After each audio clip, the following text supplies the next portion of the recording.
Good afternoon and welcome to Girl and Soapbox. Welcome back to those of you who've seen other videos I've done. I posted a part 1 of a video discussing signs that you're going into your wilderness season.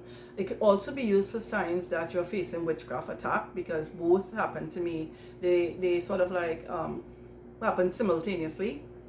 And at the time that it happened, I didn't see it for what it was. I just thought it was a whole lot of different events in my life culminating to this really bad moment. But so that's why I wanted to do that video. And there's a part 2, and I am going to upload it.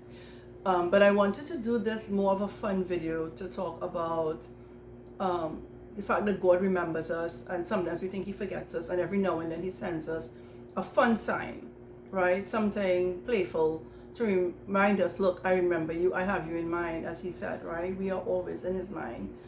And I had written a blog about this years ago when it took place. I called it Remember the Cinnabon, because it was sort of a note to myself.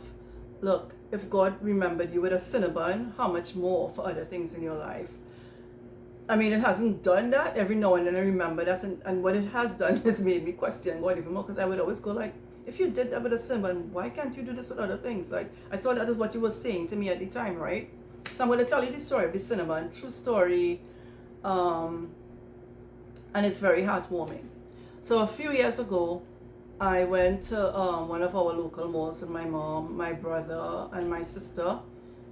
My sister was already married, so everything we picked up at her house, and I was going to drop she and my mom somewhere, but my brother and I were going to attend a meeting with a Coca-Cola executive because of a business that we were doing at the time, and we wanted to get some advice.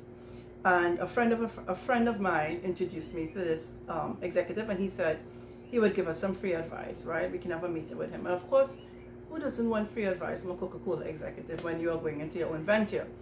So we had a lot of time to make up. My appointment was 1 o'clock, and it was around like after 9 in the morning, because I had to drop my mom and my sister to wherever they were going. So we stopped off at the mall to kill some time. I shouldn't say kill time, but just to burn some time. And we were sitting at a table. Now at this time, the Cinnabon store had just opened a kiosk in the food court at our mall. I had never had a Cinnabon before. I'd only heard about it and seen advertisements abroad on the Cinnabon. So I'm sitting there in the food court, far away from the kiosk, but you could get the wafts of the Cinnabons coming out of the oven, and those are the baking.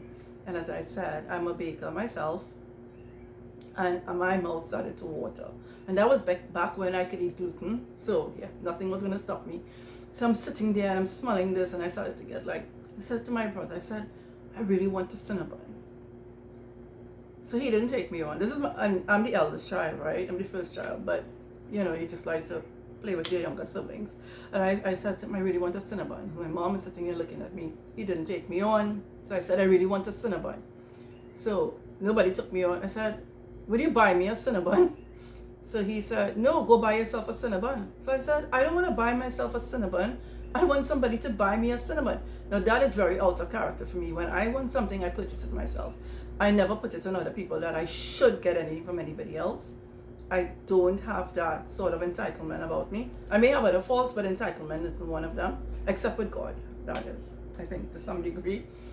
And I know that's not good. I'm working on it. But so I said, you can't buy me a Cinnabon? Like, really? A Cinnabon you can't buy for me? And he's like, no, go buy it yourself. And then we just got into it. And my mom said to me, will you stop it? Just go purchase a Cinnabon if you want a Cinnabon.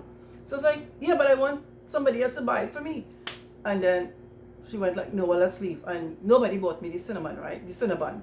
So there was nobody else in the food court. As I said, it was before the food court opened. Usually they would open like after 10, I think, depending on if they're serving coffee and stuff, like maybe after 10 in the morning. Lunch is usually around 11:30 onwards. So there was nobody else there but us, because, you know, you're sitting there for a while, it was half an hour or something, looking around. I think, yeah, actually there was a few people there. Miles Monroe came into the mall, and he was with a group of people. I can't remember. I think one was the owner of a radio station in our country. And I was like, oh, Miles Monroe, I read his books. I just want to say hi, whatever it is. And my sister and I had followed him for a while. I can't remember if we said hi or we just followed. But then that was it. So I saw Mads Monroe that morning, but that was it. There wasn't anybody else there. So we dropped my mom and my sister off to where they were going, and then my brother and I went to our appointment. So when we got there, we met with the executive. We discussed our plans with him. He gave us advice. It was good and all of that. He was the other one. And then he said that his wife was coming. So then his wife came. I never met him before, so obviously I never met his wife before. I didn't know these people. So then there was a knock on the office door because they had their own business. So this is where we were meeting. His wife had her own accounting firm, I think it is. So we were there meeting, and she knocked on the door and then came in. So when she came in, she looked at me and she said, we all said our salutations. Hi, good afternoon, whatever, right, introduce ourselves. And then she looked at me, we were standing there, my brother at my side, her husband there, and she looked at me, she said, I don't know who you are, but I went to Trinity Mall today. That's the name of the mall that I was at about after 9 in the morning. This was after 2 in the afternoon, right, after 2 in the afternoon. And she said, but I was in the mall, and I was passing by the food court, and I saw Cinnabons. And something said to me, a voice said to me, go buy Cinnabons. And I said, I don't want Cinnabons. So I kept walking, and a voice said to me, go buy Cinnabons. She said, and I said, I don't want Cinnabons.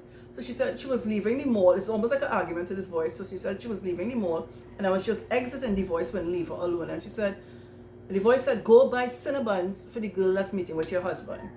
And she's like, I don't even know the girl meeting with my husband. But then she said, you know what? It's not stopping. Let me just go buy Cinnabons for this girl. So then this woman whipped out a tray of Cinnabons. I kid you not. Whipped out a tray of Cinnabons. And this was going to be my first time tasting them, right? And I was like, what? She said, I don't know who you are, right? But I want to say to you. So I said to her, I was in the mall this morning and I saw them baking the Cinnabons and I really wanted it. And I wanted somebody to buy it for me. But I would have bought, Cinnabon some other day, whatever. And I just said, like, God, why didn't, I was saying that to myself when I was driving, like, you know what, somebody should have bought Cinnabon to me.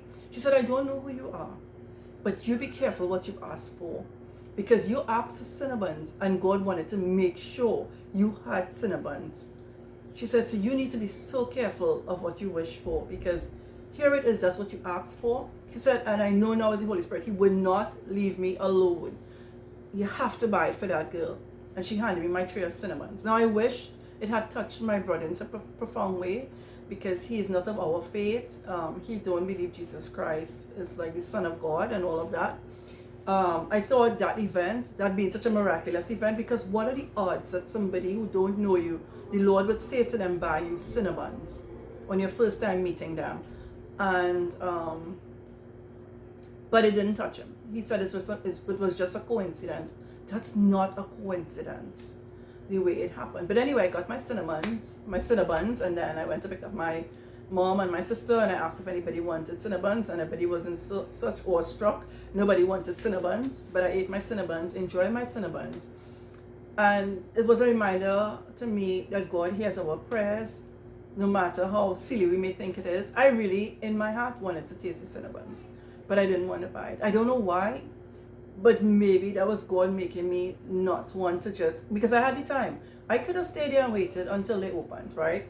Remember, my appointment was at about 1 o'clock in the afternoon, and I don't think my mom and my sister were in such a hurry to get to theirs. I can't remember, but I could have dropped them off where they were going, and I could have gone back and gotten Cinnabons. But for some reason, I just didn't, and maybe God didn't want me to, because He wanted to show me that this wasn't like this important of a desire of yours, but I'm very in tune with you and I hear you. I can't remember what was going on. I'm not going to make up any story. I can't remember what was going on in my life at the time, but He just wanted me to know that He hears me, that He heard my prayers, and He continually hears me, and He wanted to just send me Cinnabons. Like, how precious is that? So even though you may think that your prayer request may be silly or it's a small thing, still take it before God. Because if He would send Cinnabons to me, it depends on if it's in His will for you, He would send it. He would send you a sign, or he would gift you with it, bless you with it. But the fact is, he hears us. Now, all things being equal, there are a lot of things, there's the lifestyle we have to be living. We have to be continuously in communion with God, and all of this, right? So that when these things happen, we can see the hand of God in it, right? And not just dismiss it, as my brother said, as what, a coincidence. It was not a coincidence. It was the hand of God. It was a mini miracle. I call it a mini miracle, right? If there's another word, tell me below. Providence. What is it? But it was not something to be, to just be casual about. It made me stop and think for a very long while. Since that, I've had other incidences or other occasions where things like that have happened, not as profound, until last year, February. And I'm going to do a separate video on that, because in this one, I was gifted a house. And that had to do with stewardship, and that had to do with staying faithful. So stay tuned for that video. I'm going to do a video on that, but I want to be in that property first before I talk about it even more. But yeah, remember the Cinnabon. God sent me a tray of Cinnabons. Stay blessed, and if you enjoyed this video, please leave a comment down below, and you could also give me a thumbs up. I know it's all to do with God in terms of the algorithm with these videos, and if He wants your videos watched, but I understand that we live in a material world, and as much as I wouldn't want to say it, when you give a thumbs up or when you leave comments, it sort of pushes the algorithm and more people see your videos. And so I appreciate that, because as I said in my previous videos, this is difficult for me. I don't like being in front of a camera. I don't like being in the limelight. I'm a person who likes to do what I have to do in the background. So stay blessed until my next video. Bye.